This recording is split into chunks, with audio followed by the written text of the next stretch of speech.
Ya Allah, Engkaulah rinduku. Jiwaku haus kepadamu, seperti tanah kering tiada berair. Tak tahan ku menantikanmu, dan ku pandang Kau di tempat kudus. Terkagumkan kemuliaan-Mu, Yesus. Sebab kasih setiamu lebih dari hidup, bibirku kan memegahkanmu. Nyanyi dengan nyanyian di hadapan Tuhan dengan sukacita. Katakan, ya Allah, Engkaulah rinduku. Jiwaku haus kepadamu, seperti tanah kering tiada berair. Tak tahan ku menantikanmu, dan ku pandang Kau di tempat kudus. Katakan, ku terkagum.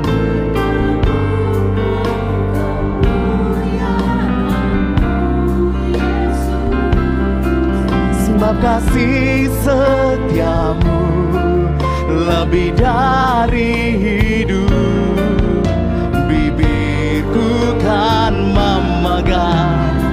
Katakan, dan ku pandang Kau Tuhan, dan ku pandang Kau di tempat kudus. Terkagumkan kemuliaan, sebab kasih setiamu Tuhan lebih dari hidup, bibirku kan memegahkanmu.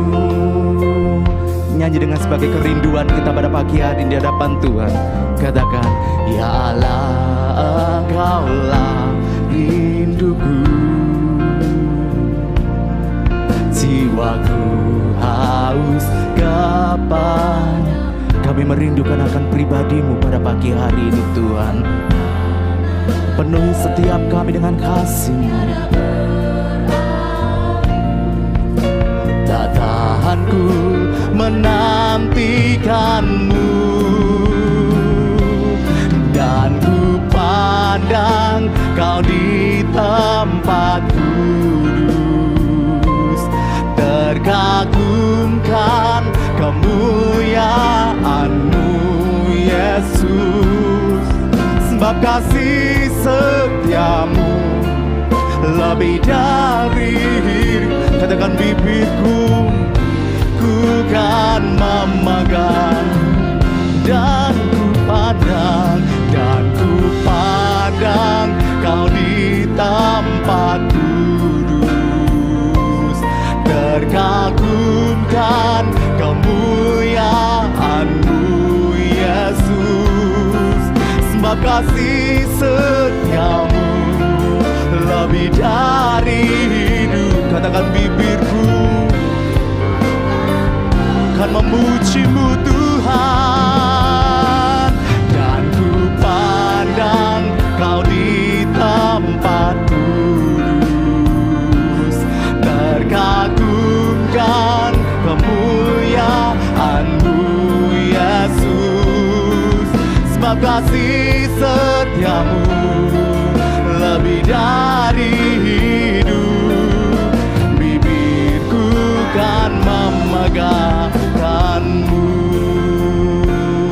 dan ku pandang Kau di tempat.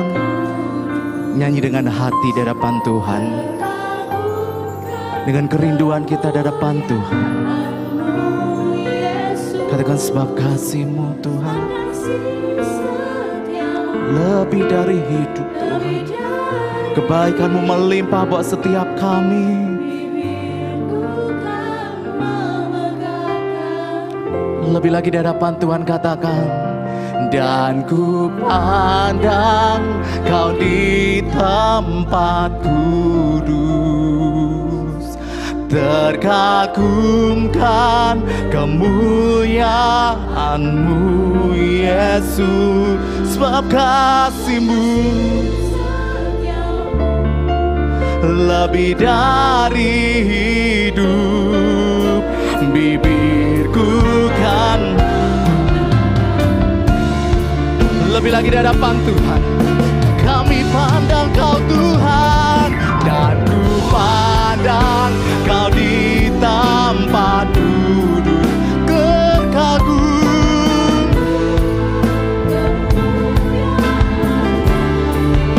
Katakan sebab kasih setia-Mu Tuhan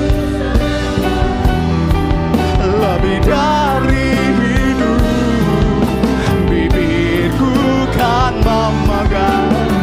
Ku pandang Kau Tuhan, pandang Kau di tempat kudus, terkagumkan kemuliaan-Mu Yesus.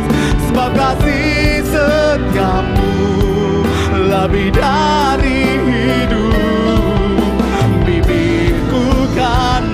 Lebih lagi di hadapan Tuhan, dengan kerinduan kita di hadapan Tuhan, nyatakan kami memandang Kau Tuhan, kami berseru di hadapan-Mu Tuhan. Kami mau beri yang terbaik buat Tuhan. Kami persembahkan di hadapan-Mu pada pagi hari ini Tuhan. Sebab kasih setia-Mu lebih dari hidup. Katakan bibirku kan membanggakan, dan ku pandang Kau di tempat kudus, terkagumkan kemuliaan-Mu Yesus. Sebab kasih setia-Mu lebih dari hidup, bibirku kan memegahkan-Mu. Sebab kasih setia-Mu Tuhan dalam kehidupan kami lebih dari apa yang kami pikirkan Tuhan. Sebab kami tahu Tuhan, bukan karena kekuatan kami Tuhan, tapi oleh karena Roh-Mu yang ada dalam kehidupan kami, yang menguatkan, yang memampukan kami. Kami lebih lagi mau kasih-Mu Tuhan mengalir pada pagi hari ini Tuhan, menikmati akan kasih-Mu pada pagi hari ini Tuhan. Kami memandang Engkau, kami mencari wajah-Mu Tuhan. Terima kasih Tuhan, terima kasih. Dan ku pandang Kau di tempat, katakan terkagum, kemuliaan-Mu. Sebab kasih-Mu lebih, bibirku kan memegang. Lebih lagi di hadapan Tuhan, nyatakan, dan ku pandang Kau di tempat kudus. Katakan kami terkagum Tuhan, terkagum Tuhan, An-Mu Yesus. Sebab kasih setia-Mu lebih dari hidup, bibirku kan memegang. Sebab kasih setia-Mu, sebab kasih setia-Mu lebih dari hidup, bibirku kan memegang. Sebab kasih-Mu Tuhan, sebab kasih setia-Mu lebih dari hidup,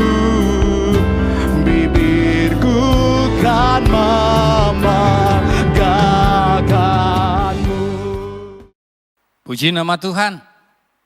Mari kita berdoa sebelum kita memulai firman ini. Dan saya mengucapkan terima kasih untuk pemimpin pujian dan tim worship leader, worship dan tim musik. Mari kita berdoa untuk mendengarkan firman Tuhan.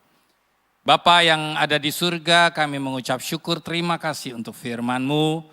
Kami rindu Tuhan ibadah doa malam ini Tuhan boleh mendatangkan berkat buat kami. Sehingga kami paham apalagi yang harus kami kerjakan sebagai jemaat-Mu Tuhan Betani Kemah Pemulihan. Bawa kami Tuhan untuk semakin mempermuliakan nama-Mu Tuhan. Dan bawa lagi Tuhan untuk kami boleh terus semakin kokoh bersama dengan Engkau.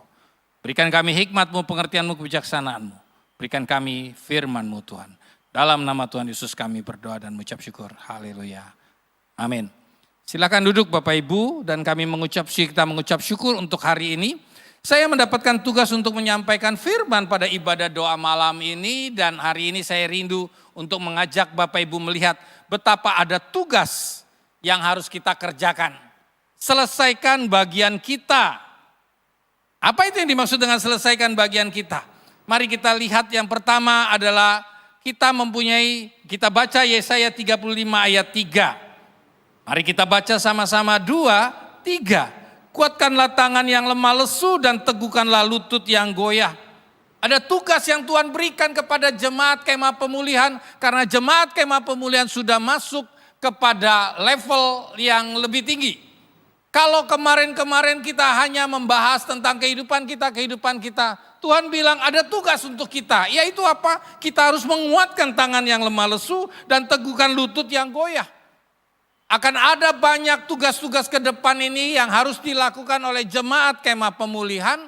Dan perlu dilakukan karena kita yang pertama-tama harus menguatkan tangan yang lemah lesu dan teguhkan lutut yang goyah. Dan kita harus menyampaikan kepada mereka bahwa Tuhan memberitahukan pada kita di dalam Yesaya 35 ayat 4. Kita baca lagi bersama-sama 2, 3. Katakanlah kepada orang-orang yang tawar hati, kuatkanlah hati, janganlah takut, lihatlah Allahmu akan datang dengan pembalasan dan dengan ganjaran Allah, Ia sendiri datang menyelamatkan kamu. Tugas daripada Betani Kemah Pemulihan, jemaat Bapak Ibu semua adalah kita perlu memberitahukan ada penghiburan. Ada penghiburan dari Allah. Akan ada yang Tuhan katakan ayo kuatkan. Terus ada penghiburan dari Allah. Jadi di dalam ibadah doa malam ini kita perlu mengingatkan pada diri kita. Ada tugas lu yang buat kita. Yang daripada Tuhan untuk kita kerjakan di dalam kehidupan ini. Yaitu apa?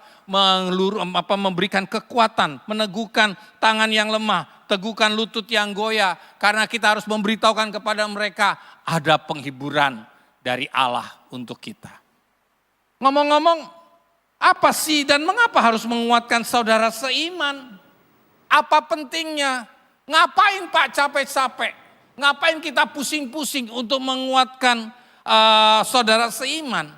Bapak Ibu yang terkasih di dalam Tuhan Yesus, kita hidup ini gak sendirian.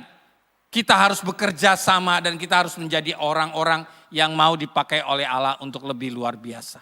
Dan oleh karena itu kalau Tuhan katakan kita harus menguatkan saudara seiman, berarti Tuhan ingin Bapak Ibu sebagai jemaat Kemah Pemulihan naik satu tahap dengan lebih lagi. Mengingat kehidupan kita ini akan banyak orang-orang di depan sekitar kita. Mungkin bukan jemaat di sini, tetapi mungkin orang-orang di sekitar kita ini akan mempunyai sikap yang paling kurang pas di dalam mereka mengikut Tuhan. Apa itu? Mari kita pertama-tama kita belajar dari Yosua 17. Ya, kita lihat dari Yosua 17. Yang pertama kali kita akan lihat Yosua 17 ayat 16. Kita baca sama-sama 2, 3. Kemudian berkatalah Bani Yusuf, pegunungan itu tidak cukup bagi kami dan semua orang Kanan yang diam di dataran itu mempunyai kereta besi, baik yang diam di Betsean dengan segala anak kotanya maupun yang diam di lembah Yisrael. Saya mohon izin untuk membagikan sedikit tentang informasi ini melalui kitab Yosua 17. Dalam kitab Yosua 17 ini posisinya mereka atau bangsa Israel ini sudah masuk ke tanah Kanaan. Kita sudah tahu bagaimana bangsa Kanan ini dikalahkan di Yeriko, dikalahkan di tempat-tempat lain dikalahkan. Lalu kemudian terjadi pembagian tanah-tanah yang dilakukan oleh Yosua. Dan kita masuk di dalam Yosua 17 ini khususnya kita mau ngomongin tentang Bani Yusuf. Ada kalanya pada saat mereka melihat bahwa tempat ini nggak cukup. Karena apa? Mereka seringkali hanya melihatnya secara fisik. Orang-orang Israel khususnya Bani Yusuf ini melihat, aduh tempat kami kecil, tempat kami ini sempit. Kami ini nggak terlalu kehidupan kami terlalu banyak orang-orangnya. Tapi Tuhan kasih saya pegunungan sedikit sekali. Ada lagi orang-orang Kanaan. Berapa banyak di antara kita seringkali melihat seperti ini. Dan jangan kaget, Bapak Ibu akan bertemu dengan orang-orang yang akan mengatakan, oh saya ini begini saja, tempat ini sedikit. Saya nggak bisa ngapa-ngapain. Saya hanya punya tempat yang kecil. Saya nggak bisa melakukan apa-apa dibandingkan dengan orang-orang di sekitar saya ini. Maka Bapak Ibu yang akan mendapatkan tugas untuk menguatkan tangan yang lemah, lutut yang goyah, dan memberitahukan ada penghiburan. Bapak Ibu harus menyatakan dan memberitahukan pada mereka, hey, jangan hanya melihat fisik.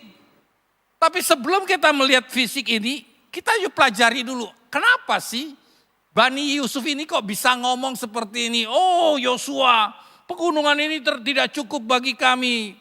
Lalu ada orang-orang di sekitar kami ini terlalu banyak. Dan orang Kanaan itu terlalu hebat, besar-besar dan sebagainya. Kita belajar dari kejadian ini. Kita baca Amsal 22 ayat yang ke-13. 2-3. Si pemalas berkata, ada singa di luar. Aku akan dibunuh di tengah jalan.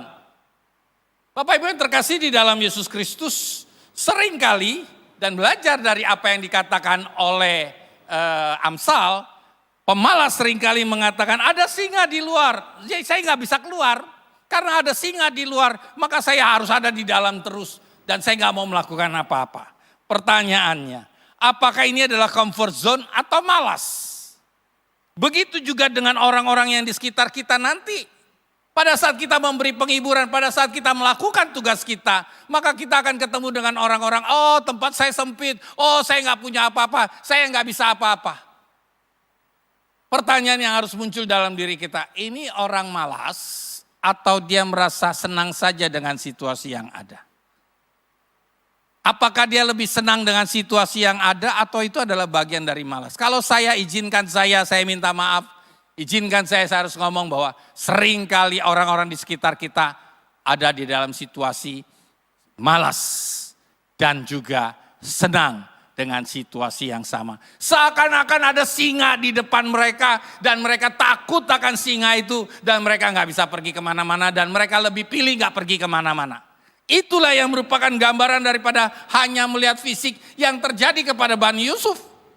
Bani Yusuf ini mengatakan, aduh sempat saya sempit, pegunungan ini terlalu kecil. Betul, itu salah satunya. Tapi situasi yang harus muncul adalah, benarkah mereka itu hanya mendapatkan satu pegunungan tempat yang kecil saja? Ternyata dalam perkembangannya kita bisa melihat betapa comfort zone atau malas itu membuat kita tidak bisa bergerak kemana-mana. Oleh karena itu tugas kita adalah memberitahukan kepada mereka di dalam Ibrani 6 ayat 11. Mari kita baca Ibrani 6 ayat 11. Tetapi kami ingin supaya kamu masing-masing menunjukkan kesungguhan yang sama untuk menjadikan pengharapanmu suatu milik yang pasti sampai pada akhirnya. Tuhan itu baik, Tuhan itu sangat luar biasa dan Tuhan itu memberitahukan kepada kita kalau Tuhan sudah berjanji di awal pasti Dia akan memberikannya dan terus itu akan diberikan sampai kita mendapatkannya. Tapi pertanyaannya, adakah kita malas? Adakah kita ini comfort zone dengan situasi yang ada? Dan oleh karena itu sebagai Bapak Ibu, sebagai anak-anak Tuhan di dalam kemah pemulihan, melalui ibadah doa ini, ayo ingatkan kepada mereka betapa mereka itu harus bangkit dengan kesungguhan. Janji-janji yang Allah berikan, janji yang Tuhan berikan melalui pengharapan yang ada, apa yang sudah dipersiapkan Tuhan kepada mereka, harusnya bisa didapat.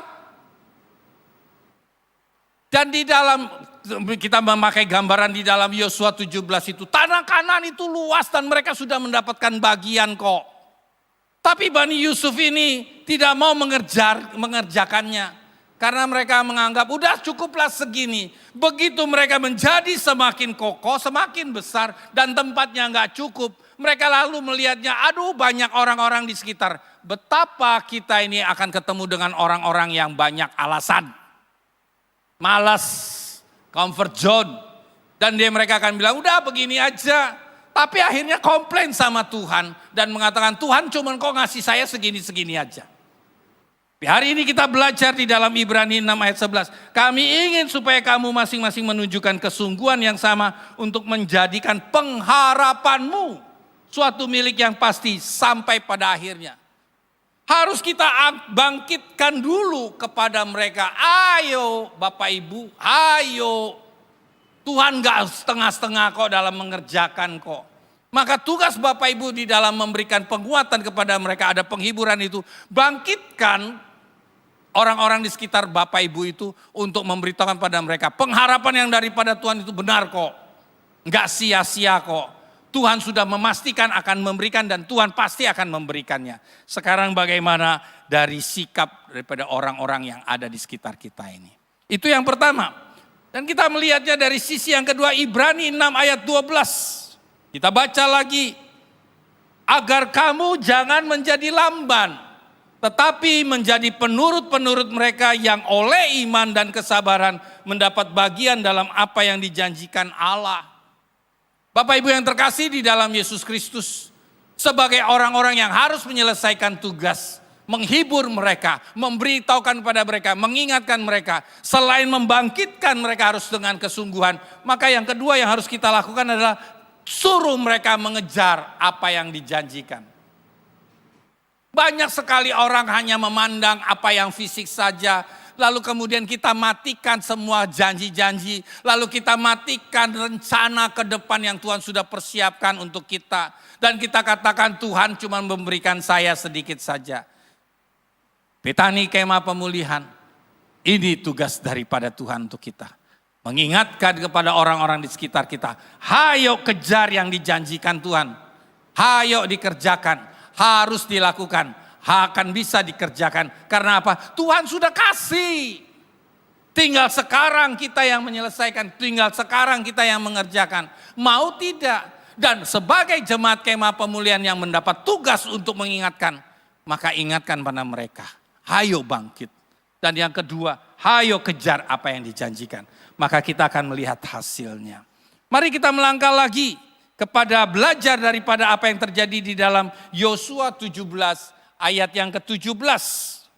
Kita baca sama-sama Yosua 17 ayat 17. 2, 3. Lalu berkatalah Yosua kepada keturunan Yusuf, kepada suku Efraim dan suku Manasye. Engkau ini bangsa yang banyak jumlahnya dan mempunyai kekuatan yang besar. Tidak hanya satu bagian undian ditentukan bagimu. Sampai Yosua harus ngomong sama Bani Yusuf. Yusuf atau Bani Yusuf, Efraim dan Manasye.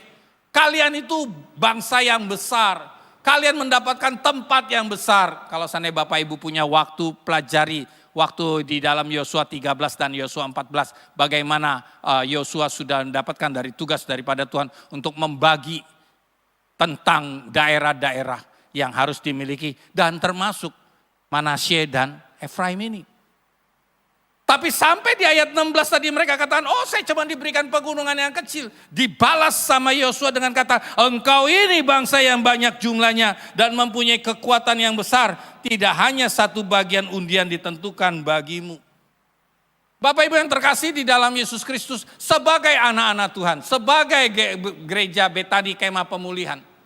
Maka kita harus sadar bahwa kita perlu mempelajari potensi yang daripada Tuhan. Bapak Ibu tidak hanya sendirian dan orang-orang yang di sekitar kita yang merasa diri cuma punya potensi yang begitu-begitu aja. Tugas kita membangkitkan mereka. Tugas kita untuk menjelaskan pada mereka. Ayo pelajari potensi dari Tuhan. Tuhan tidak pernah memberikan talenta cuma satu sebenarnya. Tapi bagaimana kita mengembangkan talenta yang pertama, talenta yang kedua, talenta yang ketiga. Tuhan akan kembangkan itu. Dulu saya nggak berani ngomong di depan Jemaat, dulu saya nggak berani ngomong di depan sekolah minggu. Dulu saya nggak berani untuk ngomong di depan umum. Tapi Tuhan berikan kesempatan untuk saya belajar dan belajar. Dulu saya tidak bisa main kamera yang manual. Tapi Tuhan izinkan saya belajar untuk mempelajari kamera yang manual. Dengan cara apa? Saya harus menghilangkan 3 kali 36. Ada 3 roll film yang harus saya buang dengan hangus. Dan sehingga pada saat itu kegiatan gereja hilang. Karena saya tidak bisa main dengan benar. Tapi Tuhan izinkan untuk saya sejak saat itu saya belajar untuk potensi saya kembangkan dan saya kembangkan. Pertanyaannya sekarang, adakah orang-orang di sekitar kita yang kita harus tingkatkan, yang harus kita doakan, yang harus kita angkat dia, yang harus kita teguhkan dia tangannya, lutut yang goyahnya itu. Adakah mereka mau untuk berkembang? Adakah mereka mau belajar untuk potensi daripada Tuhan? Kenapa? Karena sebenarnya mereka mendapatkan kesempatan yang luar biasa. Kita baca di dalam Mazmur 118 ayat 5 dan 6. Kita bersama-sama kita lihat. 2, 3. Dalam kesesakan aku telah berseru kepada Tuhan. Tuhan telah menjawab aku dengan memberi kelegaan. Tuhan di pihakku, aku tidak akan takut. Apakah yang dapat dilakukan manusia terhadap aku? Wow. Bapak Ibu harus menyadari untuk mengingatkan kepada orang-orang di sekitar kita, juga termasuk untuk kita, bahwa kita punya akses yang sempurna loh. Enggak gampang, enggak semua orang bisa datang kepada Tuhan. Syukur kepada Tuhan Yesus yang membuat kita layak bisa datang kepada Allah Bapa. Karena kita percaya kepada Tuhan Yesus. Dia yang mati di kayu salib, dia yang bangkit, dia yang sekarang lagi ada di surga dan menantikan kedatangan kedua. Dan karena kita menerima dia sebagai yang kudus di dalam kehidupan kita. Menjadi Tuhan dan Juru Selamat dalam kehidupan kita. Maka kita punya akses yang sempurna. Kita bisa datang seperti pemazmur katakan. Dalam kesesakan aku telah berseru kepada Tuhan. Tuhan telah menjawab aku dengan memberi kelegaan. Hanya orang-orang yang mau dekat dengan Tuhan Yesus. Hanya orang-orang yang mau melihat bahwa Tuhan Yesus dapat mengerjakan hal yang luar biasa dalam hidupnya. Maka dia bisa mendapatkan akses yang sempurna untuk bisa berhadapan dengan Tuhan. Kalau sudah berjalan bersama dengan Tuhan, kenapa harus khawatir? Kenapa harus punya potensi yang ditakuti? Kenapa takut bahwa kita ini gak bisa dapat apa-apa dan orang-orang di sekitar kita terlalu besar? Ini yang ditugaskan oleh Tuhan kepada Betani Kemah Pemulihan, jemaat Betani Kemah Pemulihan. Kita harus mengingatkan kepada mereka, ada Tuhan yang sempurna. Ada akses yang kita bisa dapatkan dari Tuhan. Yaitu apa? Bergaul, berakrab dengan Tuhan dan berdoa kepada Tuhan. Dan kita mendapatkan jawaban dari Tuhan. Pertanyaannya sekarang kita mau tidak untuk melakukannya? Mau gak akses ini dipakai? Sering kali kita punya aksesnya tapi kita gak mau pakai sehingga mubazir. Sehingga sia-sia, sehingga kita hanya mendapatkan hal-hal yang cuma perencil-perencil saja di dalam hidup. Kalau kita sadari bahwa kita punya akses yang sempurna, harusnya kita juga bisa ngomong seperti pemazmur di dalam Mazmur 27 ayat 1, 2, dan 3. Mari kita baca sama-sama, 1, 2, 3. Dari Daud, Tuhan adalah terangku dan keselamatanku. Kepada siapakah aku harus takut? Tuhan adalah benteng hidupku. Terhadap siapakah aku harus gemetar? Ketika penjahat-penjahat menyerang aku untuk memakan dagingku, yakni semua lawanku dan musuhku, mereka sendirilah yang tergelincir dan jatuh. Sekalipun tentara berkemah mengepung aku, tidak takut hatiku. Sekalipun timbul peperangan melawan aku, dalam hal itu pun aku tetap percaya. Wow, luar biasa. Apa yang dialami oleh pemazmur dan khususnya Daud. Daud punya akses yang luar biasa. Daud tahu potensi kehidupannya dan Daud bisa melakukannya. Dan dia tidak menjadi orang yang comfort zone atau malas. Dan pada saat dia menghadapi permasalahan luar biasa ini, kita lihat di dalam apa yang dikatakan di dalam Mazmur 27 tadi. Ada penjahat, ada yang berusaha lawannya, ada musuh, ada tentara yang mengepung dan sebagainya. Dia katakan, aku gak takut. Harusnya ini dipunyai kepada orang-orang yang ada di sekitar kita. Ada harusnya jemaat-jemaat di kemah pemulihan yang memberitahukan kepada mereka orang-orang yang di sekitar kita yang mengalami patah hati, patah semangat dan sebagainya. Bahwa ada Tuhan yang luar biasa. Mari kita teguhkan posisi kita. Kita ada bersama dengan Tuhan. Kalau kita ada bersama dengan Tuhan dan Tuhan bersama dengan kita, apapun yang terjadi orang-orang yang di sekitar kita, kita mampu untuk bertahan, kita mampu untuk menyerah, kita mampu untuk menguasai semua yang harus kita hadapi. Itulah yang harusnya terjadi kepada bangsa atau Bani Yusuf ini. Yosua sudah mengingatkan, kamu gak hanya dapat itu lu ya, cuman pegunungan lu ya. Kamu ini luar biasa lu ya, bangsa yang besar lu ya. Dan mari kita lihat yang ketiga. Apa yang dikatakan oleh Yosua di dalam 17-18. Ini yang dikatakan Yosua kepada Bani Yusuf. Ayat ke-18. Kita baca sama-sama. 2, 3. Tetapi pegunungan itu akan ditentukan bagimu juga. Dan karena tanah itu hutan, haruslah kamu membukanya. Kamu akan memilikinya sampai kepada ujung-ujungnya. Sebab kamu akan menghalau orang kanan itu. Sekalipun mereka mempunyai kereta besi dan sekalipun mereka kuat. Lihat, melalui ayat ini kita bisa melihat bagaimana Yosua sebenarnya memberitahukan kepada Bani Yusuf. Bani Yusuf, Efraim dan Manasye. Bukan cuma pegunungan kecil lo, seluruh pegunungan sudah diberikan, sudah ditentukan bagi kamu oleh Tuhan. Tapi pertanyaannya, kamu mau gak kerjakan? Dan dikatakan karena itu ada hutan harus dibuka. Berapa banyak yang kita terjadi, kita lihat semuanya, tapi karena ada hutan didiamkan begitu saja gak dikerjakan. Dan ini yang terjadi dengan Bani Yusuf. Seharusnya dia mengerjakan, bukan dibiarkan. Berapa banyak daripada orang-orang di sekitar kita, Jemaat Betani Kemah Pemulihan. Seringkali kita mengabaikan potensi yang ada.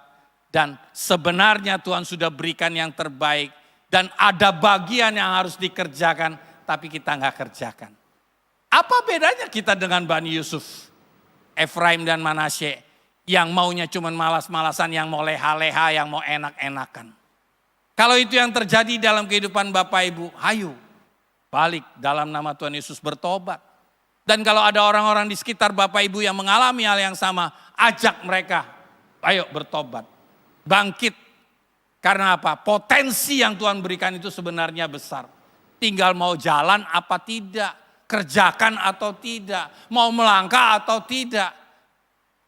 Itu yang seringkali tidak terjadi di dalam kehidupan kita.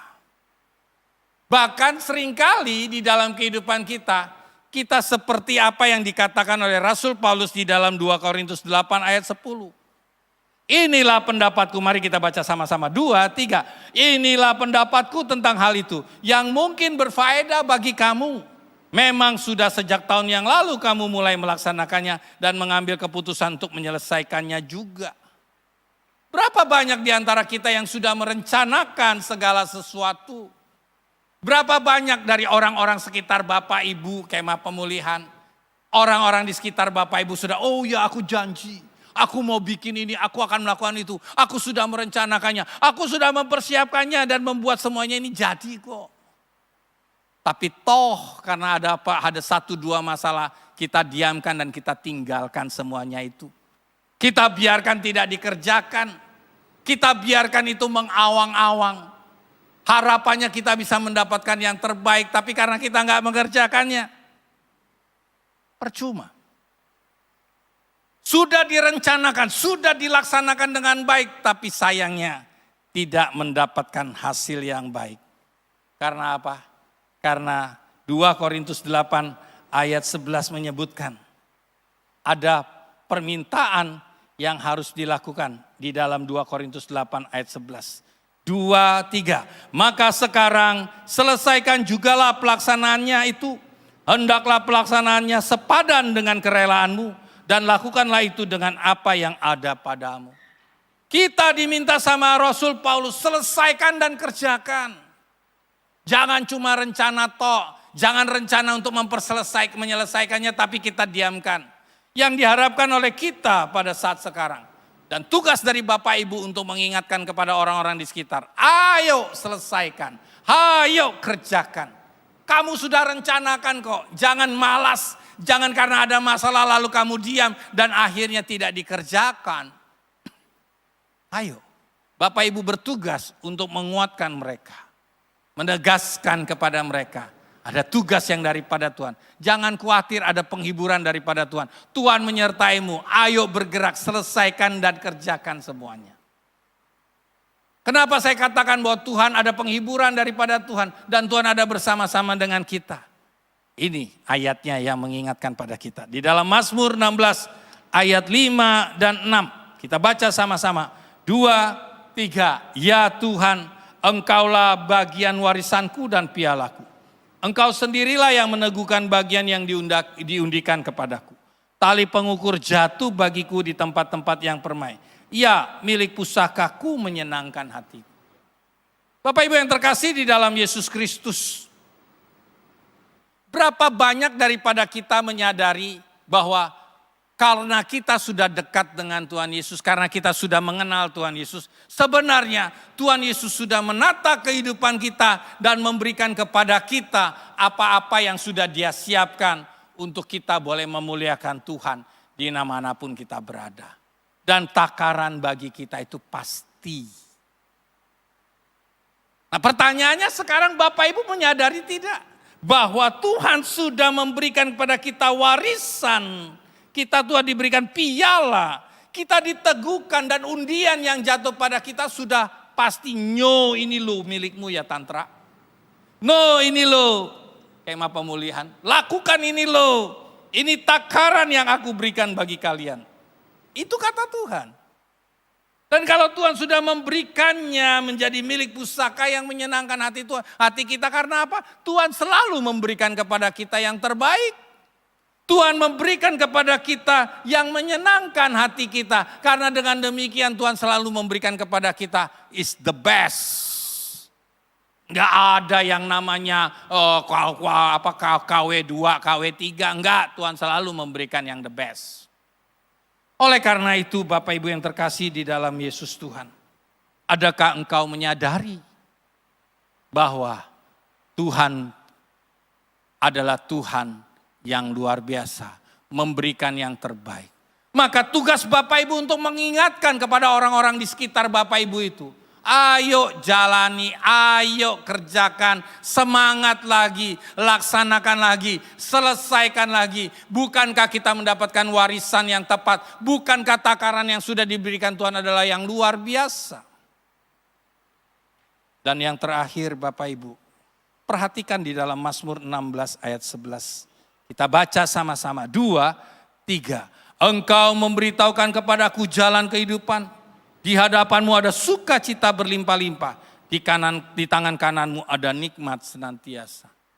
Jadi kalau Tuhan memberikan dengan luar biasa itu, Tuhan memberikannya dengan limpah, dengan bentuk yang luar biasa. Dengan bentuk yang sangat membuat kita akan bersukacita.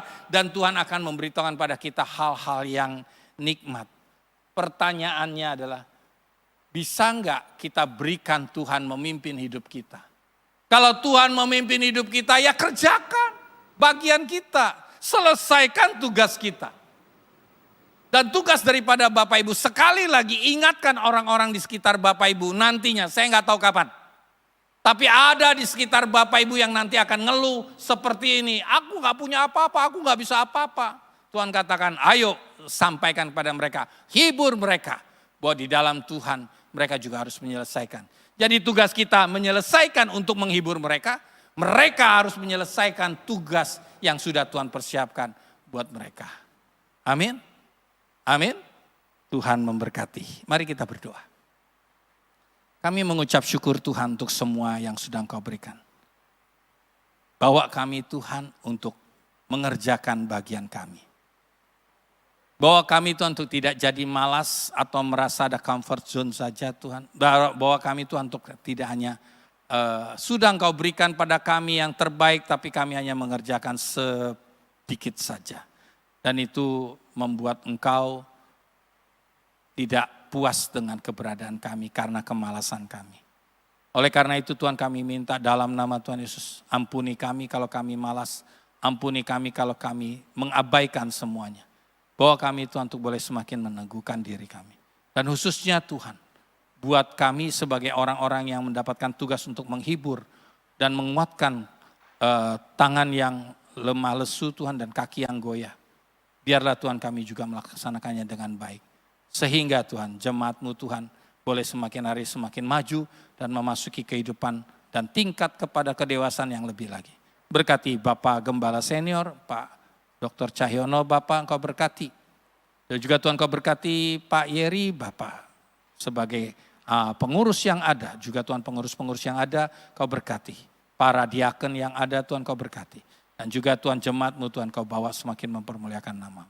Berkat turun atas mereka semua Tuhan, dalam nama Allah Bapa, Sang Putra dan Roh Kudus. Kami percaya berkat-Mu sudah Engkau curahkan kepada kami semua. Haleluya. Amin. Tuhan Yesus memberkati, sampai ketemu lagi. Ku nyanyi Hosana,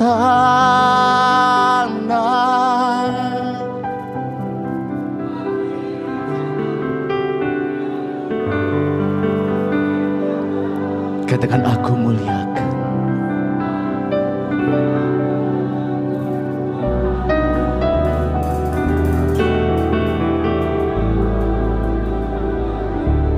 Lebih lagi di hadapan Tuhan, berseru di hadapan Tuhan, ku nyanyi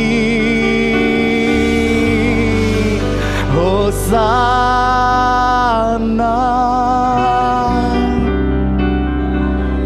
Beri pengagungan, beri penghormatan buat Raja kita. Dia yang layak kita sembah, Dia yang layak kita tinggikan pada pagi hari ini. Berseru lebih lagi dengan keras di hadapan Tuhan. Nyanyi pujian kita agungkan di hadapan Tuhan. Lebih lagi di hadapan Tuhan, katakan ku nyanyi. Ku nyanyi Hosana. Haleluya. Kami mengangkat tangan kami di hadapan-Mu Tuhan. Aku muliakan dan ku agungkan. Kau layak, layak disembah. Ku nyanyi Hosana bagi Rajaku. Katakan aku muliakan. Kami agungkan Kau Tuhan. Kau layak disembah. Ku nyanyi Hosana bagi Raja kami Tuhan Yesus Tuhan. Aku muliakan dan ku lebih lagi di hadapan Tuhan, layak disembah. Oh haleluya, ku nyanyi Hosana bagi Rajaku yang duduk di tahta. Aku muliakan dan ku agungkan. Kau layak disembah. Kau layak disembah. Kau layak disembah. Berikan saudara-saudara kemuliaan buat Allah kita. Lebih lagi buat Allah kita. Saudara-saudara lebih lagi. Haleluya. Haleluya. Terima kasih Tuhan atas kebaikan-Mu. Kau telah pimpin kami untuk menyelesaikan ibadah doa malam di malam hari ini. Kami percaya Tuhan, di tengah-tengah pergumulan kami tetap setia kepada Engkau Tuhan, untuk terus Tuhan memanjatkan doa kami. Kami tidak mampu Tuhan, tapi Engkau yang memampukan kami Tuhan. Karena kami percaya Tuhan, jika kami Tuhan sungguh-sungguh di dalam Engkau, mencari Engkau Tuhan, setiap saat, setiap waktu Tuhan, setia Tuhan mencari Engkau, kami percaya ada jalan keluar dalam setiap permasalahan kami. Kuatkan kami senantiasa Tuhan, melalui firman-Mu, kami percaya Tuhan, Kau akan terus bekerja melalui firman dalam hidup kami. Roh Kudus, Kau ingatkan kami terus apa yang kami lakukan, supaya kami terus menjadi orang-orang yang tangguh di dalam Engkau. Terima kasih Tuhan. Urapi hamba-Mu yang telah menyampaikan firman-Mu, Kau berkati hamba-Mu senantiasa dalam keluarganya, dalam setiap pelayanannya, dan setiap apa yang dilakukan hamba-Mu berhasil untuk kemuliaan nama-Mu saja Yesus. Kau juga terus memberkati Tuhan setiap jemaat-Mu dimanapun mereka berada. Kau berkati mereka senantiasa dalam kehidupan keluarga, pekerjaan, bisnis, pendidikan, pelayanan. Kau buat hamba-hamba-Mu Tuhan, anak-anak-Mu di gereja ini berhasil untuk kemuliaan nama-Mu saja. Terima kasih Tuhan. Kami terus juga berdoa Tuhan bagi pemerintah negara ini, Bapak Presiden bersama seluruh staf jajarannya, Kau berikan kekuatan yang baru senantiasa. Kau berikan hikmat-Mu untuk dapat menyelesaikan permasalahan-permasalahan yang ada di negara ini. Terima kasih Tuhan. Masuk kekasih, kita mengangkat kedua tangan kita untuk menerima berkat dari Allah Bapa.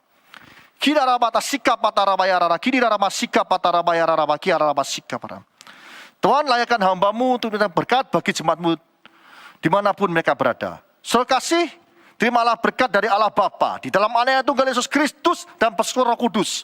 Mulai saat ini sampai selama-lamanya. Kau tidak menjadi ekor tapi kepala. Kau tidak turun tapi naik. Asal makan firman Tuhan dengan sungguh-sungguh. Siapapun yang percaya atas perkataan ini, mari kita bersama-sama berkata, Amin.